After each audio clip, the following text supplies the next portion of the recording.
Um cara que largou o ensino médio, mentia pra tudo quanto é lado, o cara que falsificou a carta de faculdade do melhor amigo só pra ele não ir embora, esse cara, esse lixo de humano em forma de guaxinim, termina apenas no show no único relacionamento realmente saudável da série inteira. O Mordecai que queria amar, que pensava em amor o tempo todo, que ia naquela cafeteria todo santo dia só pra ficar perto da Margaret, esse cara aqui termina a série arrastando os escombros de 3 relacionamentos diferentes, fazendo discursos patéticos em casamentos alheios, sem saber nem quem é a alma gêmea dele. E eu fico pensando no que isso aqui diz sobre a gente, porque se você parar pra olhar de perto, essa história não é só uma piada bonitinha de um desenho animado. Ela é um diagnóstico, cara, um raio-x brutal de uma coisa que a nossa geração tá errando sobre o amor. E é sobre isso que eu quero falar com você hoje. Porque talvez, e eu tô falando isso sabendo que dói, talvez tudo que você chame de amor na sua vida seja justamente o que tá te impedindo de amar alguém de verdade. E sim, eu tô nesse mesmo barco com você. Mas antes de começar aqui, deixa eu apresentar ela direito. Porque o jeito que a série introduz a Eileen já é filosofia pura, só que ninguém percebe.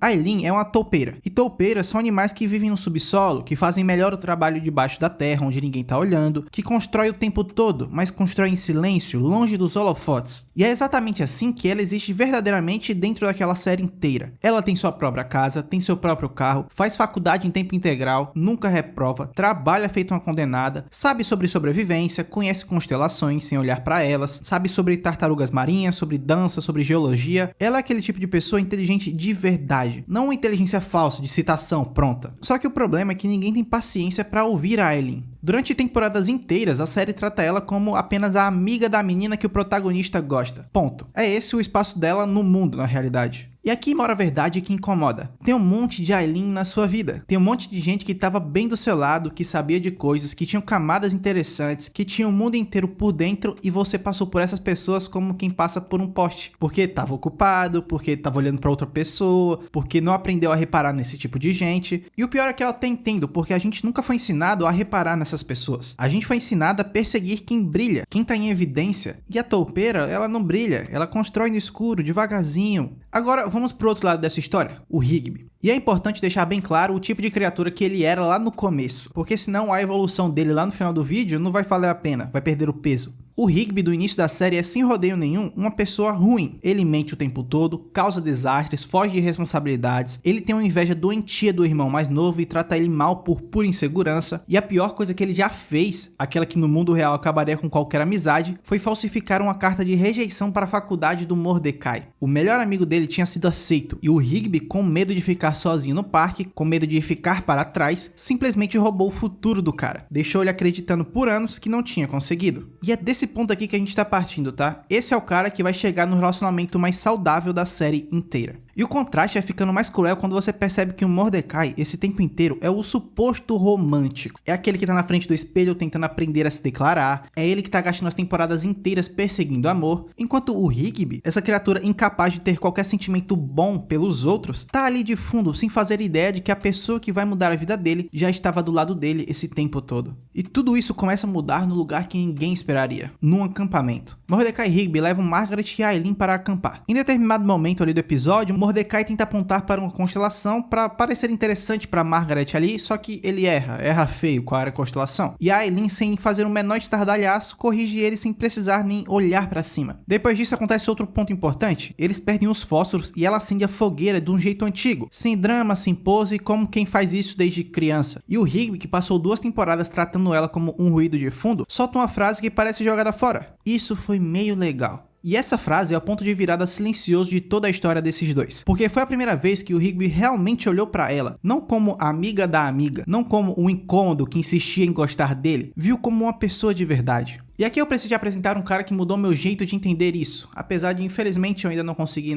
pôr em prática. O nome dele é Erich Fromm. Ele escreveu um livro nos anos 50 chamado A Arte de Amar. E a tese dele é tão simples e tão devastadora que até hoje pessoas fingem que não entenderam. A gente fala sobre amor como se fosse um sentimento que acontece com a gente, como se fosse uma coisa que cai do céu. Você se apaixona, você é atingido pelo amor, você sente. Todos esses verbos são passivos. O amor do jeito que a gente aprendeu é uma coisa que o mundo faz com você e você só tá ali recebendo. E Fromm dizia, isso não é amor, isso é só a fase inicial, a queda. O amor de verdade é um verbo ativo, é uma prática, é uma habilidade que você desenvolve. É uma arte, igual tocar piano, escrever, igual qualquer coisa que exige repetição, atenção e humildade para aprender. E a principal habilidade do amor, segundo ele, é a atenção real ao outro. É a capacidade de ver a pessoa como ela é, não como você precisa que ela seja para encaixar na sua fantasiazinha. O Mordecai nunca viu a Margaret, ele via uma imagem dela, ele via o que ela representava para ele. E é por isso que ele, que se achava o grande apaixonado, nunca conseguiu construir nada, porque ele estava apaixonado pela própria paixão, não pela pessoa.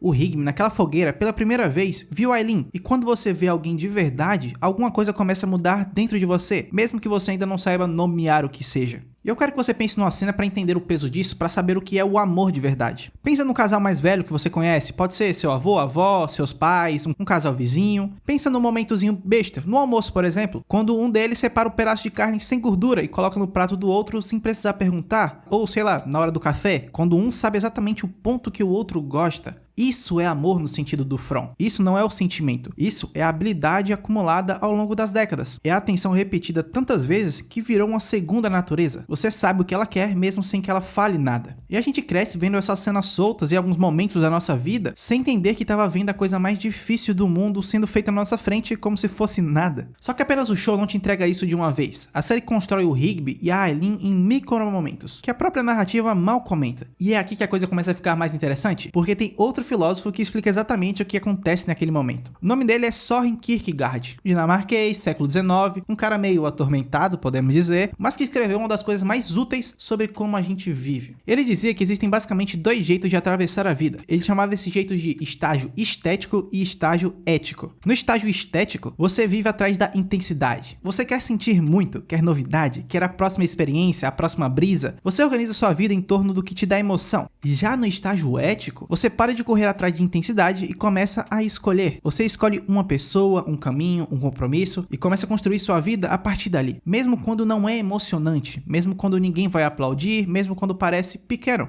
E Kierkegaard dizia uma coisa que dói. A maioria das pessoas nunca sai do estágio estético. Elas ficam a vida inteira perseguindo a próxima emoção, trocando de parceiro, trocando de cidade, trocando de sonho, porque o ético na visão dessas pessoas parece menor, parece chato. Você olha para um casal de amigos, por exemplo, alguém que escolheu uma pessoa e construiu sua vida inteira ali por 20 anos e pensa que era uma vida sem graça. Mas Kierkegaard diria que ali é o contrário. O estético é a fuga e o ético é onde a vida realmente acontece, porque só ali existe tempo suficiente para alguma coisa virar real. E é exatamente isso que o Rigby começa a fazer sem perceber. Ele começa a escolher a Eileen em gestos tão pequenos que nem a série dá zoom neles. Em um episódio ele virou um monstro por causa de um gambá mutante e no meio do ataque de raiva quase machuca ela, e quando ela fala que está com medo ele volta ao normal, porque a voz dela era mais forte do que a fúria dele. Em outro momento ele teria que fazer uma única barra fixa para não perder o emprego e ela treina ele, e quando ele consegue ele quer abraçar ela, mas está com medo de esmagá-la com sua força. Ela por sua vez fala que quer o abraço mesmo assim, e ele abraça, aperta um pouquinho sem querer e ela sussurra que valeu totalmente a pena. Isso é pequeno, cara. Em outro momento, ela dá uma sobremesa pra ele, ele prova, adora e ela diz: eu sabia que você ia gostar, porque ela já conhecia ele a esse ponto, já prestava atenção nele tanto tempo que sabia o que ele iria gostar. Nenhum desses momentos tem tamanho, nenhum é clímax de nada, e é esse exatamente o ponto. É nisso que a vida ética de Kierkegaard se parece. É feita de 100, 1000 pequenas escolhas por semana que ninguém reconheceria como escolhas. É aparecer, reparar, gostar do outro, guardar uma foto no lugar onde você mora. O Mordecai, por outro lado, nesse mesmo período tá se lascando no amor. Tá usando a máquina do tempo para desfazer um beijo porque não aguentou 5 minutos de vergonha. Tá fazendo grande demonstração, tá vivendo amor como videoclipe e não tá dando certo nenhuma vez. E é aí que a gente chega num episódio que explode tudo. A festa de Natal.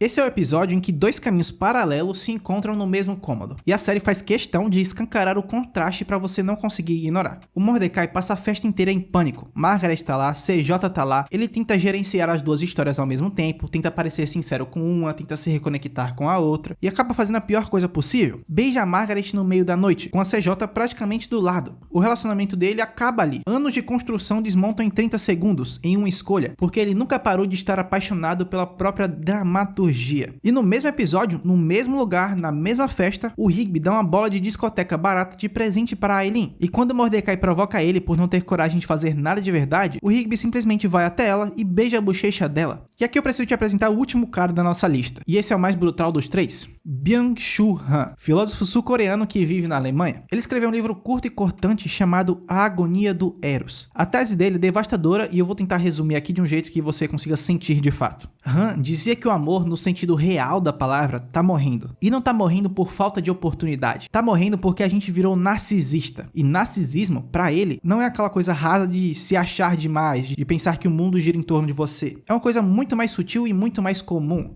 É quando você perde a capacidade de enxergar o outro como o outro. O outro vira espelho, vira uma extensão sua, vira um personagem coadjuvante na sua própria história. E quando isso acontece, amar é impossível, porque amar exige que exista outra pessoa do seu lado. E no narcisismo, do outro lado, só tem você novamente, você refletido. O Mordecai é isso por inteiro. Cada sentimento dele é exclusivamente sobre ele. Cada crise dele é sobre ele. A Margaret e a CJ, nenhuma das duas existia de verdade pra ele. Elas existem como papéis numa novela que ele estava dirigindo. E é por isso que ele destrói tudo no final, porque não dá pra amar uma pessoa que você está usando como continuação da sua vida. E agora eu preciso puxar isso aqui pra perto da gente, porque Han não estava escrevendo sobre um desenho animado, ele estava escrevendo sobre a gente mesmo. Pensa na forma como a maioria das pessoas se relaciona hoje. Você dá match, segue no Instagram, qualquer coisa do tipo, conversa por um tempo, marca um encontro, fica, posta algum stories meio sugestivo pra todo mundo ver, vive aquela fase da empolgação, tira foto, mostra pra amigos, e aí no primeiro problema real, no primeiro desconforto,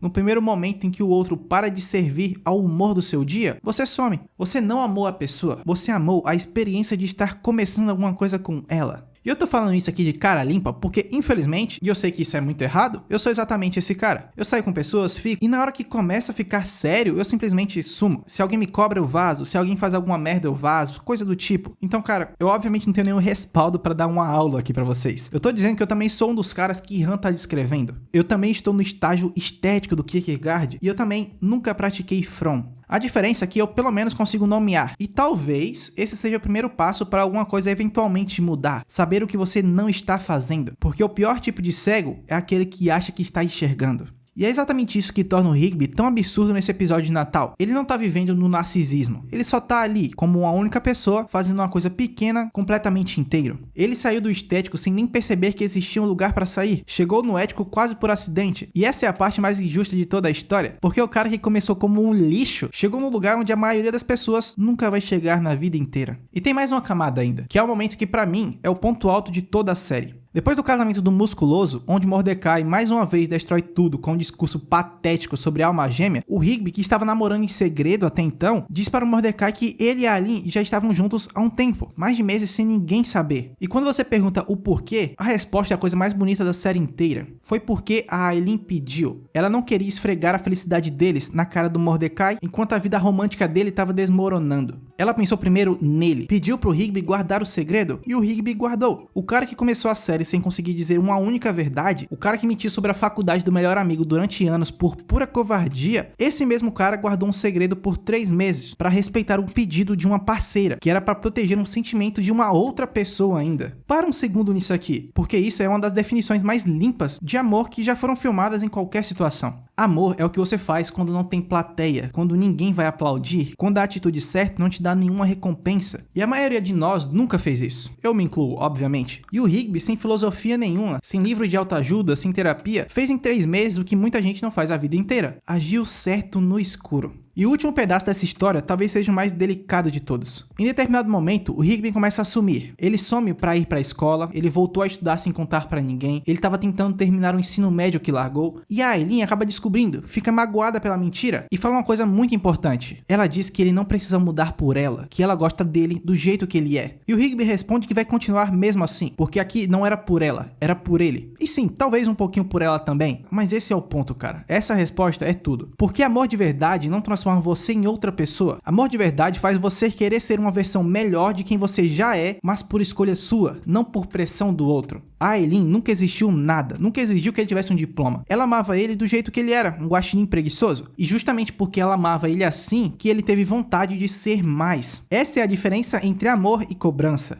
A série no final das contas termina com um epílogo. Rigby e Aileen casados, 2 filhas, uma vida comum, sem drama, sem crise, sem grande momento, são uma vida passando. E esse é exatamente o ponto. A gente foi ensinado que amor é chegar no topo da montanha, que é épico, que é aquela cena de filme com chuva, declaração, tal, beijo. Mas apenas um show, num arco que a própria série mal chama atenção, tá dizendo o contrário. Tá dizendo que o amor é igual a topeira. É a criatura que trabalha embaixo da terra, no silêncio, sem plateia, por anos, até construir algo que dure. Tá dizendo que o amor não acontece com você. Amor é uma coisa que você faz, devagar, repetidamente e sem aplausos. E eu vou ser honesto com você até o fim, eu sei disso tudo, eu escrevi esse roteiro, eu li Fromm, li Kierkegaard, li Han, eu entendi e eu continuo sendo o cara que some, continuo sendo o cara que não quero ninguém cobrando, continuo preferindo a leveza do estético à construção do ético, porque no momento da minha vida em que eu estou, é isso que eu consigo fazer. E talvez isso um dia mude, ou talvez não também. Mas eu sei de uma coisa, agora pelo menos eu sei nomear o que não sei fazer. Eu sei que o amor que o Rigby viveu com a Aileen existe, é possível, e não é sobre ser o cara mais romântico do mundo. É sobre reparar, é sobre aparecer, sobre escolher uma pessoa e continuar escolhendo ela nos 1000 detalhes minúsculos que ninguém mais vai ver. E talvez esse seja o começo, pra mim, pra você, pra qualquer pessoa que assistiu esse vídeo até aqui. Porque antes de conseguir amar alguém do jeito certo, você precisa pelo menos parar de chamar de amor coisas que não são. Precisa parar de confundir intensidade com profundidade.